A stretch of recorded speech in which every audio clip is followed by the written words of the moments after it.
Wait for me.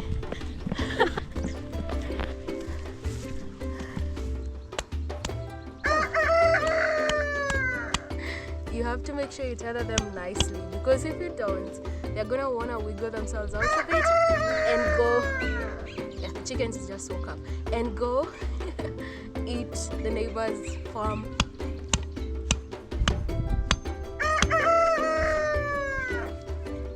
Yes. Hey, my name is Phyllis. I have given myself a few titles over the years, but I'm just an African girl who loves to travel the world.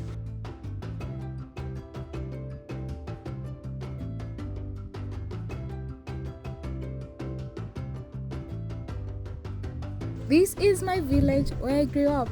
It may not look like the picture you have in mind when you think of an African village, but it is real. I should know. I grew up here. It is in Kenya, in East Africa.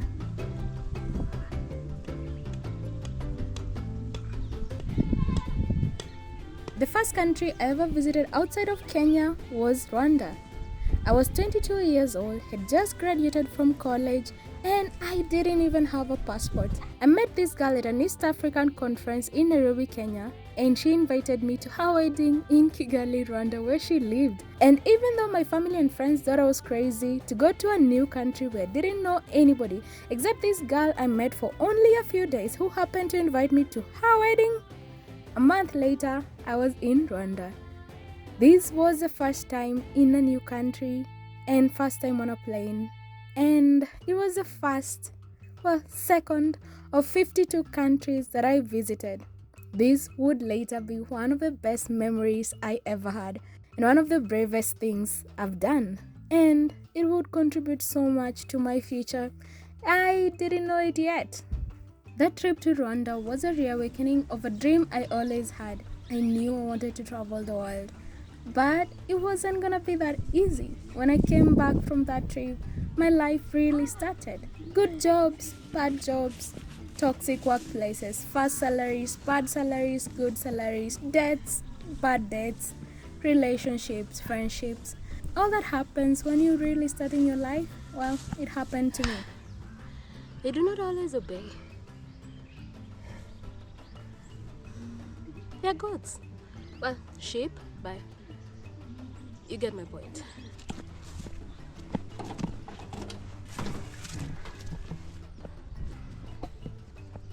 That right there, you can see at the horizon, beyond the trees, that is Mount Kenya.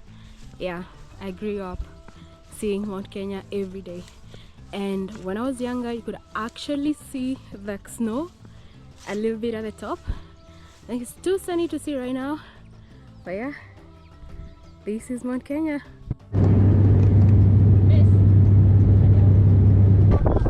Almost 360-degree view. Starting this dream of traveling wasn't exactly easy. For the next 3 years after I left Rwanda, I mostly concentrated on growing my software engineering career, but I wasn't so good at finances, so I ended up getting myself into very bad debt.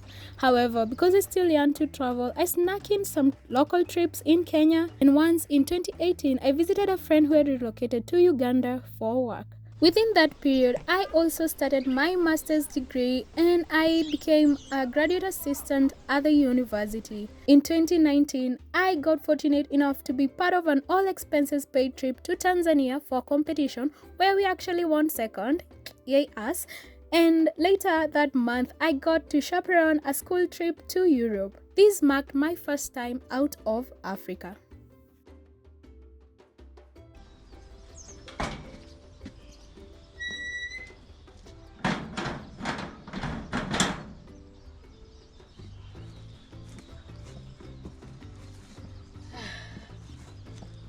This right here used to be the way we came from school, me and my siblings, for quite a few years of our lives after we moved to this specific area.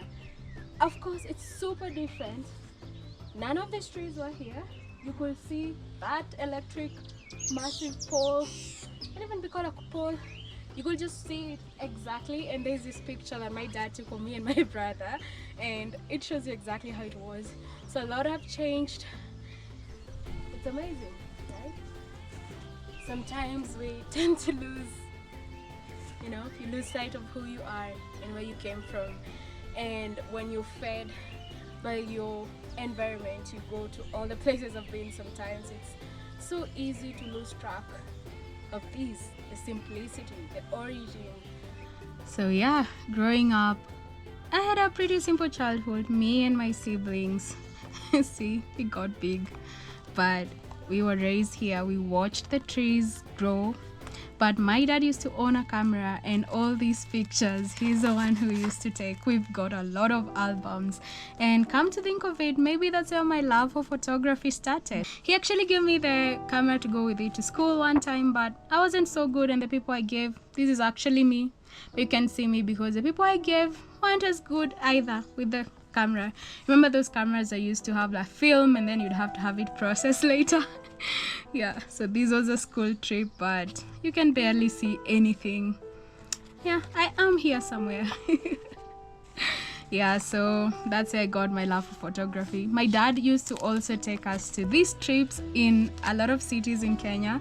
This is my brother in Kitale, and me on a different day with my cousin in Kitale, me and my sister in Kisumu, and he also took me to my first trip to Mombasa, as you can see. This was my very first time seeing the ocean. It was quite an amazing trip. In retrospect, all those hours spent on buses with my dad going to these cities in Kenya may have prepared me for the long bus rides, long train rides, and long flights that I would be taking for my round the world trip. Thank you, Dad. 26 hours for this place. I'm getting ready for a 14.5-hour flight. So yeah, looking at all these pictures, I get so many memories. It's amazing. Me and my family in Uhuru Park. Me and my family eating. I have a large extended family as well. So this was some Christmas, I think. This was some time at home. Me and my mom. I think this is one of my favorite pictures of me and my mom growing up. Yeah, this is my childhood.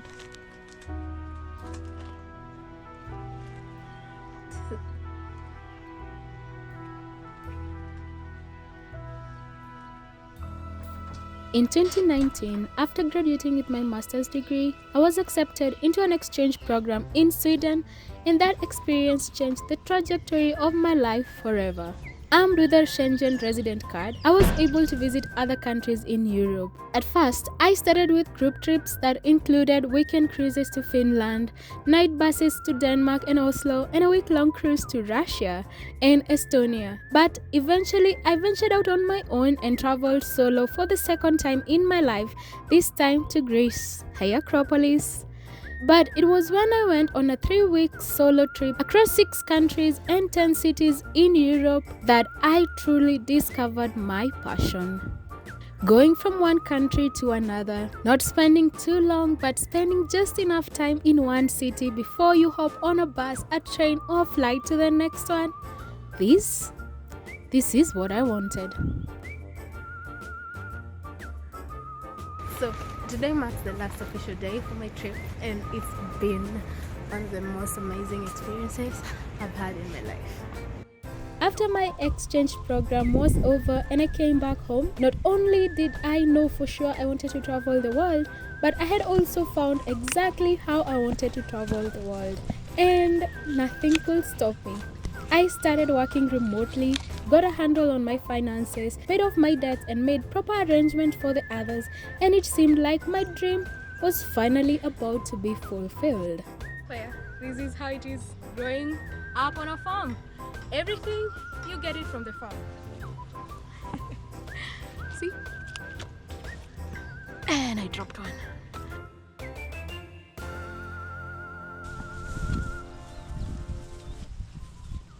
You know, looking back at this place, things are so different, but at the same time, they are the same. And that's just like me. When I was a young child coming to pick onions, I was such a different person, different girl, but I'm the same. You know, that's how change is. You carry on all your experiences with you, and they form part of you. But sometimes we tend to leave the ones that we think are less undesirable, and sometimes it's influenced by the society. But this is one of the ones that made me who I am. And for the longest time, I haven't shown this side of me. But this is it.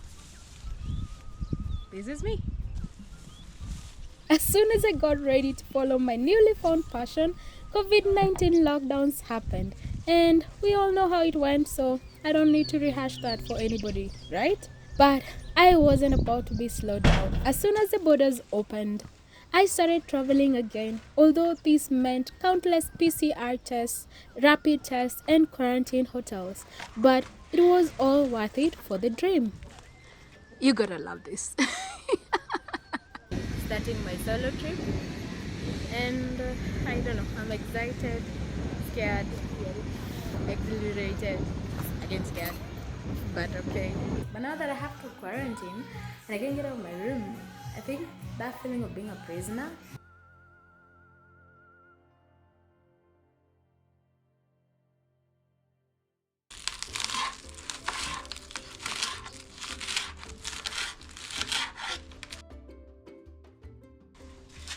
So, because you're in the village, you cook using firewood.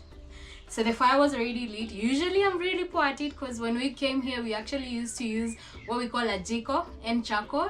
So that one I'm an expert at because that's what I grew up lighting. Like, it's called pepetying. I was an expert. But this one can be a little tricky. But you use leaves like this. They are from the trees that my mom has planted outside. So you don't really struggle to do that.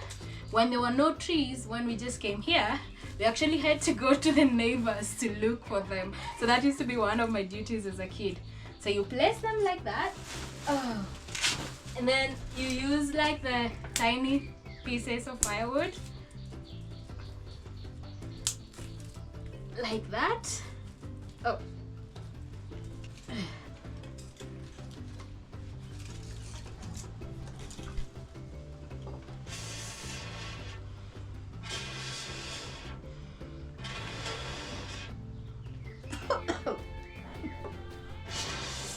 I told you I'm not so good at it. Oh. Let me walk over Maki.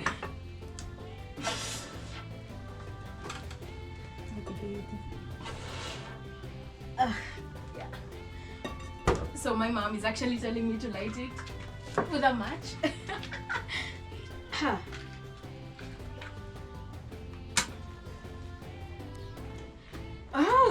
Oh, see? Yeah, I usually need my mom's help. But most of the times I get it. Oh, it's off again. No.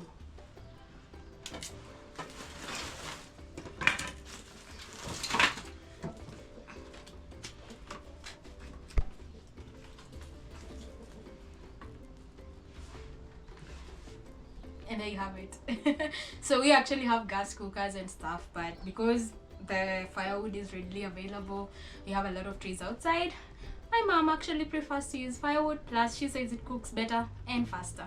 After COVID restrictions eased up and I thought I was finally free to travel the world, I discovered one more obstacle that I was about to face that would follow me around in almost every country I travel to.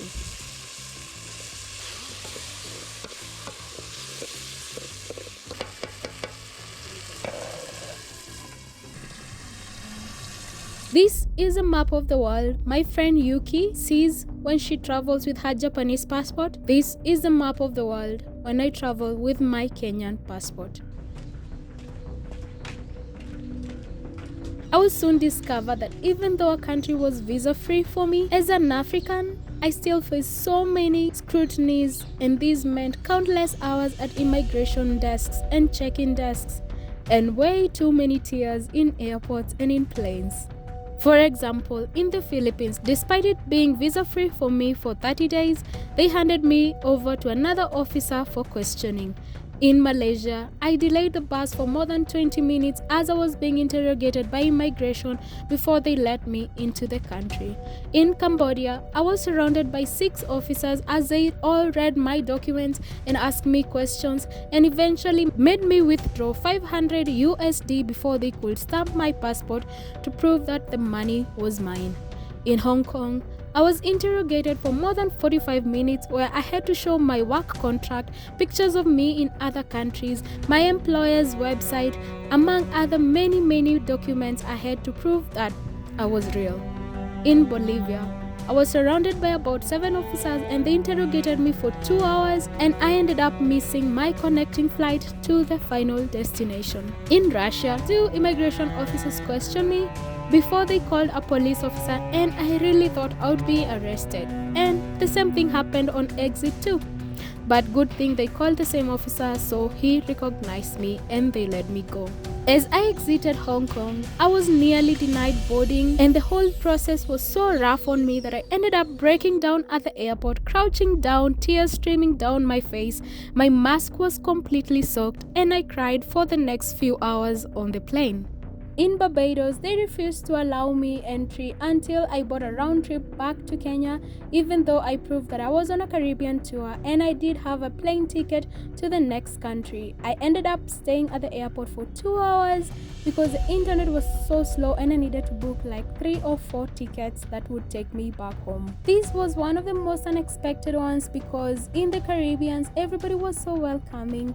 So it was quite a shock that in Barbados, I was treated like this. Needless to say, I have cried many tears in airports and in planes.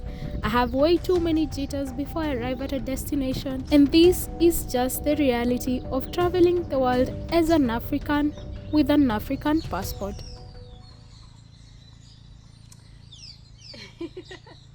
So, after working, whatever you're doing, your chores, your job, whatever it is, you come here and relax. This particular installation is actually very new. My dad installed it for his grandkids, my nephews and nieces, and unfortunately us adults use it even more than them. I'm telling you, I've seen neighbors, grown men and women, grandmas and grandpas swinging on this right here swing. It's amazing. So growing up, these couldn't have been installed because the trees were pretty young. My mom had just planted them. But I'm grateful for it now.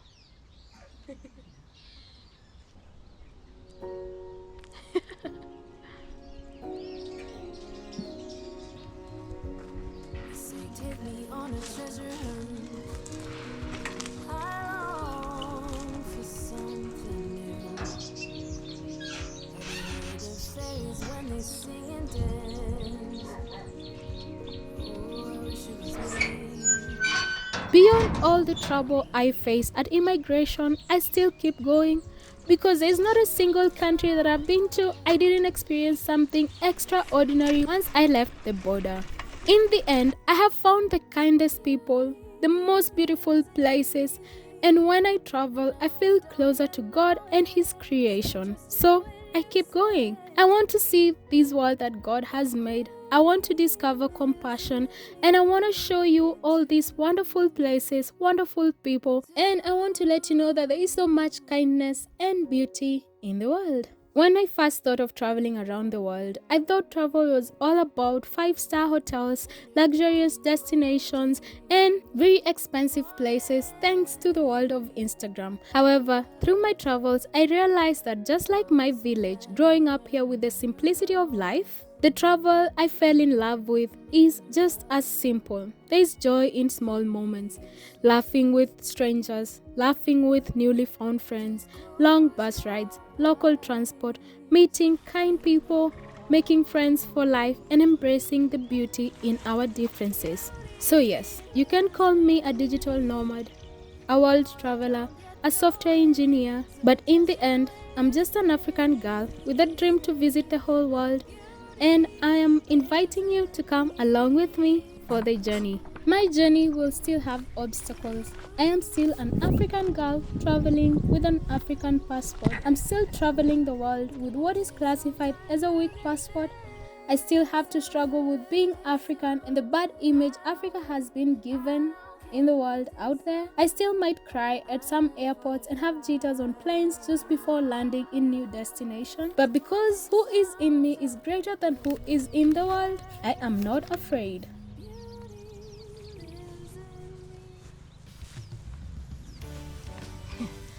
When we were kids, we would bring cows here to come get water, and they would graze as they came along. This would be on school holidays or Saturdays when we had no school, obviously.